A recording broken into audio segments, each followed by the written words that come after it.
Gold, trusted gold buyers. మీరు తాకట్టు పెట్టిన బంగారాన్ని విడిపించి ఈ రోజు ఉన్న మార్కెట్ ధరకు కొనబడను.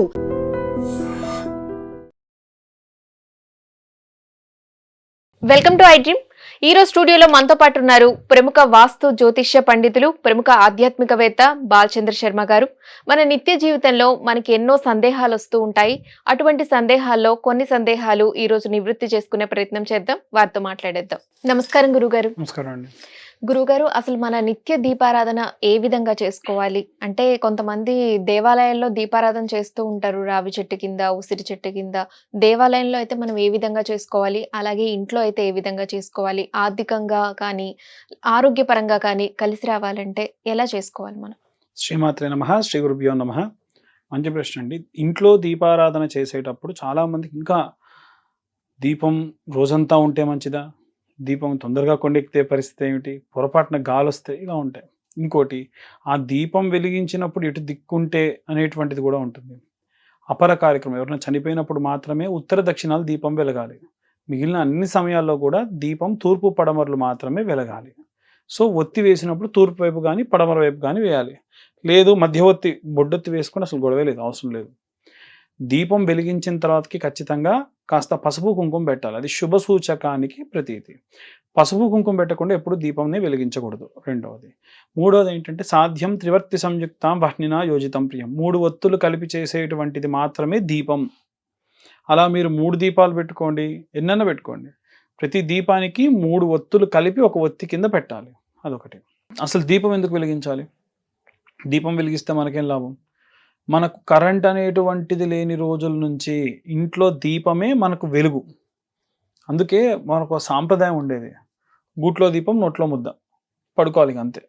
సాయంత్రం 6:30 7 అయిందనంటే దీపం పెట్టేసుకొని గూట్లో ఇక భోజనం చేసేశారు అనంటే ఆ దీపం కొండెక్కేసరికి నిద్రపోవాలి. అలాగే ఉండేవాళ్ళం. కాబట్టి ఈ దీపం తూర్పు పడమరలు మాత్రమే ఖచ్చితంగా ఉండాలి తప్ప ఉత్తర దక్షిణాలు ఉండకూడదు. ఈ దీపాన్ని మనం కొబ్బరి నూనెతో గనక దీపం వెలిగిస్తే జుట్టుకు మంచిది. సంపెంగ నూనెతో వెలిగిస్తే మన చర్మానికి మంచిది. ఆవు నెయ్యితో వెలిగిస్తే మన మెదడుకు మంచిది. అదే గనక విప్ప నూనెతో గనక వెలిగించడం వల్ల నాసికానికి మంచిది.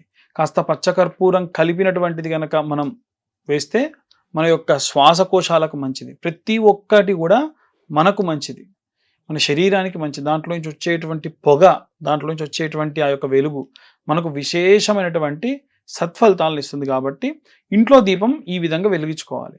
దేవాలయానికి వెళ్ళినప్పుడు మనం దీపం వెలిగించాలి అన్నప్పుడు విపరీతమైనటువంటి కోరికలు లేదా ఒక మొండి కోరిక తీరట్ల ఎంతకి, అలాంటప్పుడు రావి చెట్టు వేప చెట్టు కలిసి ఉంటే ప్రదక్షిణాలు చేసి దీపం వెలిగించాలి, లేదా దీపం వెలిగించి ప్రదక్షిణాలు చేయాలి.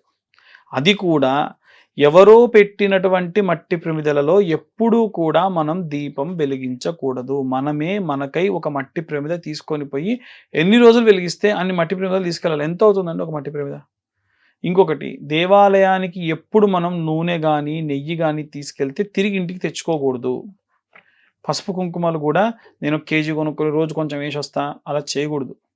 లేదు దేవుడికి మాత్రమే వాడతాను అని ఒక చిన్న డబ్బాలో మీరు ఫిల్ చేసుకొని ఉన్నారనుకోండి, అది అక్కడ దేవుడికి మాత్రం వాడాలి మళ్ళీ. అలా అయితే ఎటువంటి ఇబ్బంది లేదు. ఆ దీపం వెలిగించి ప్రదక్షిణాలు చేయాలి. అదే ఉసిరి చెట్టు కింద దీపము కొన్ని మాసాలలో మాత్రమే విశేషంగా చేస్తారు. అలా చేయడం వల్ల లక్ష్మీ కటాక్షము, వచ్చిన డబ్బు నిలవడం, మనకు చాలామంది సంపాదించిన సంపాదన నిలబడదు. అలాంటప్పుడు ఉసిరి చెట్టు దగ్గర కానీ జమ్మి చెట్టు దగ్గర కానీ ఆ యొక్క దీపం పెట్టడం వల్ల విశేషమైనటువంటి సత్ఫలితాలు, అది కూడా బ్రాహ్మీ ముహూర్తంలో లేదా అసుర సంధ్యా సమయంలో మాత్రమే పెట్టాలి. రావి చెట్టుకు అలా కాదు, మీరు ఉదయం 9-10 గంటలకు వెళ్ళినా దీపం పెట్టచ్చు. కానీ ఉసిరి చెట్టుకి లేదా జమ్మి చెట్టు దగ్గర దీపం పెడితే ఉదయం సూర్యోదయం కంటే ముందు, సాయంత్రం అసుర సంధ్యా సమయం 5:30-6:30 ప్రాంతం తర్వాత పెట్టాలి. ఈ 2. మరి కొంతమంది నవగ్రహాల దగ్గర, జంటనాగుల దగ్గర కూడా దీపం పెడతారు. జంటనాగులు కూడా రావి చెట్టు వేప చెట్టు కింద ఉన్నప్పుడు పెడితే సర్ప సంభావిత దోషములు పోతాయి, విశేషమైనటువంటి సుబ్రహ్మణ్యేశ్వర స్వామి కృపా కటాక్షాలు పొందవచ్చు. ఓకే, మరి నవగ్రహాల దగ్గర పెడితే ఎలా పెట్టాలి? ఇప్పుడు నేను చెప్పినట్టు చేస్తే నవగ్రహ దోషాలు పోతాయి. నవగ్రహాలే అసలు అన్నిటికంటే ముఖ్యం. సోమవారం నాడు గోధుమలు ఒక ఆకుడొప్పలో వేసి చిన్న మట్టి ప్రమిద దానిపైన పెట్టి దాంట్లో అంత నెయ్యి వేసి దీపం పెట్టేస్తే విశేషంగా సూర్యగ్రహ సంభావిత దోషములు పోవడం, గవర్నమెంట్ జాబ్స్ కానీ, లేకుంటే ఏదైనా సరే ప్రభుత్వ ఉద్యోగాలు కానీ, ప్రభుత్వ సంబంధిత సీట్లు రావడం కానీ, లేకుంటే ఏదైనా ర్యాంక్, ఏదైనా టీమ్ లీడింగ్ పొజిషన్ కోసం వెళ్తున్న వాళ్ళు, ఫారిన్ కంట్రీస్ వెళ్ళేటువంటి వాళ్ళందరూ కూడా ఉపయోగపడతారు. రాజకీయ నాయకులకు కూడా సోమవారం నాడు చంద్రుడి దగ్గర ఇన్ని బియ్యము లేదా వడ్లు పోసి దాంట్లో ఒక దీప ప్రమిద పెట్టేసి వెలిగించాలి. దానివలన మనస్సు ప్రశాంతంగా ఉంటుంది. మంగళవారం నాడు కుజుడి దగ్గర ఇన్ని కందులు ఆకుడొప్పలో వేసి దానిపై దీపం పెట్టాలి. దానివలన రోగపీడోపశాంతయ్యే, రోగాలు రాకుండా ఉంటాయి, ప్రశాంతంగా ఉంటాం. బుధవారం నాడు బుధుడి దగ్గర పెట్టడం వల్ల సబుద్ధి, మంచి బుద్ధి కలుగుతుంది. పెసర్లు తీసుకొని ఆకుడొప్పలో వేసి బుధుడి దగ్గర పెట్టాలి బుధవారం నాడు. గురువారం నాడు శనగలు తీసుకొని ఆకుడొప్పలో వేసి దీపం బృహస్పతి గ్రహం దగ్గర పెట్టాలి. దానివలన పిల్లలకు సంబంధించి సదాచార్యాయ సత్య సంభాషణాయ సురపూజితాయ బాలారిష్టాన్ జాతకారిష్టాన్ నాశయ సుఖమారోగ్యమైశ్వర్యం దాపే పిల్లలకు సంబంధించినటువంటి ఎన్ని దోషములు ఉన్నా పోతాయి. శుక్రవారం నాడు బొబ్బెర్లు ఆకుడొప్పలో వేసి దానిపై దీపం వెలిగించడం వల్ల శుక్రగ్రహ సంభావిత దోషములు అనేటువంటివి పోతాయి. అన్యోన్య దాంపత్యం, భార్యాభర్తలు కొట్టుకోకుండా, గొడవలు లేకుండా ఉంటారు. శని దగ్గర, శనేశ్వరుడి దగ్గర పెట్టినప్పుడు జాగ్రత్తగా ఆకుడొప్పలో నువ్వులు, నల్ల నువ్వులు, కొన్ని తెల్ల నువ్వులు, ఒక బెల్లం కూడా పెట్టి దీపాన్ని వెలిగించి, ఆ దీపం ఖచ్చితంగా వెలిగేటప్పుడు స్వామివారి యొక్క వస్త్రములు ఎక్కువ వేస్తారు కదా, వాటిని అంటుకోకుండా చూసుకొని జాగ్రత్తగా పెట్టుకోవాలి. నీలాంజన సమాభాసం రవిపుత్రం యమాగ్రజం ఛాయామార్తాండ సంభూతం తం నమామి శనేశ్వరం అనే మంత్రాన్ని చదవడం వల్ల జాతక సంభావిత శని దోషములు పోతాయి. మళ్ళీ మంగళవారం లేదా ఆదివారం నాడు రాహు దగ్గర, కేతు దగ్గర దీపాలు పెట్టాలి. అది కూడా ఆకుడొప్పలో. రాహు దగ్గర అయితే మినుములు, నల్ల మినుములు వేయాలి. కేతు దగ్గర అయితే నల్ల ఉలవలు ఆకుడొప్పలో వేసి దీపం వెలిగించి మంగళవారం చేయొచ్చు, లేదా ఆదివారం కూడా చేయొచ్చు. ఇలా చేయడం వల్ల నవగ్రహ సంభావిత దోషములు పోతాయి. చూడండి, ఒక్కొక్క చోట ఒక్కొక్క రకమైనటువంటి దీపం వల్ల ఇలా. ఇంట్లో కామాక్షి దీపం పెట్టుకునే వాళ్ళు ఉంటారు, పెట్టుకోవచ్చు. కామాక్షి దీపం వెలిగిస్తే రోజంతా కూడా వెలుగుతుంది, చాలా మంచిది. దానివల్ల ఎటువంటి చెడు లేదు. చాలామంది భయపడతారు, రోజంతా వెలగొచ్చా దీపం, ఏం కాదా పంతులు అంటారు. ఏమవుతుందమ్మా, దేవుడి ఇంట్లో ఎంత వెలుగు ఉంటే మన ఇంట్లో అంత వెలుగు ఉంటుంది, అంత మంచిగా ఉంటాం. కాబట్టి ఎటువంటి దోషం లేదు, బ్రహ్మాండంగా ఉండొచ్చు. గురుగారు, అంటే చాలా మంది దీపం వెలిగించి బయటకు వెళ్ళకూడదు అంటారు, ఇది ఎంతవరకు నిజం? అలా ఏం లేదండి. ఒక దీపం వెలిగించి ఊర్లోకి వెళ్ళిపోయే వాళ్ళు ఉంటారు. ఎందుకు?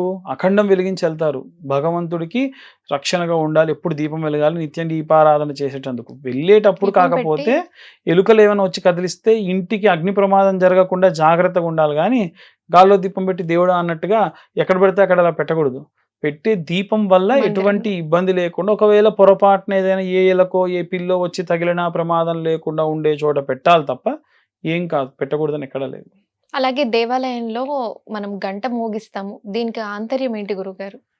మనకు గంట కొట్టడం వల్ల మన దేవాలయం కన్స్ట్రక్షన్ జరిగినప్పుడు గర్భాలయానికి ఇన్ని అడుగుల దూరంలోనే గంట పెట్టాలని స్థపతి నిర్ణయిస్తాడు.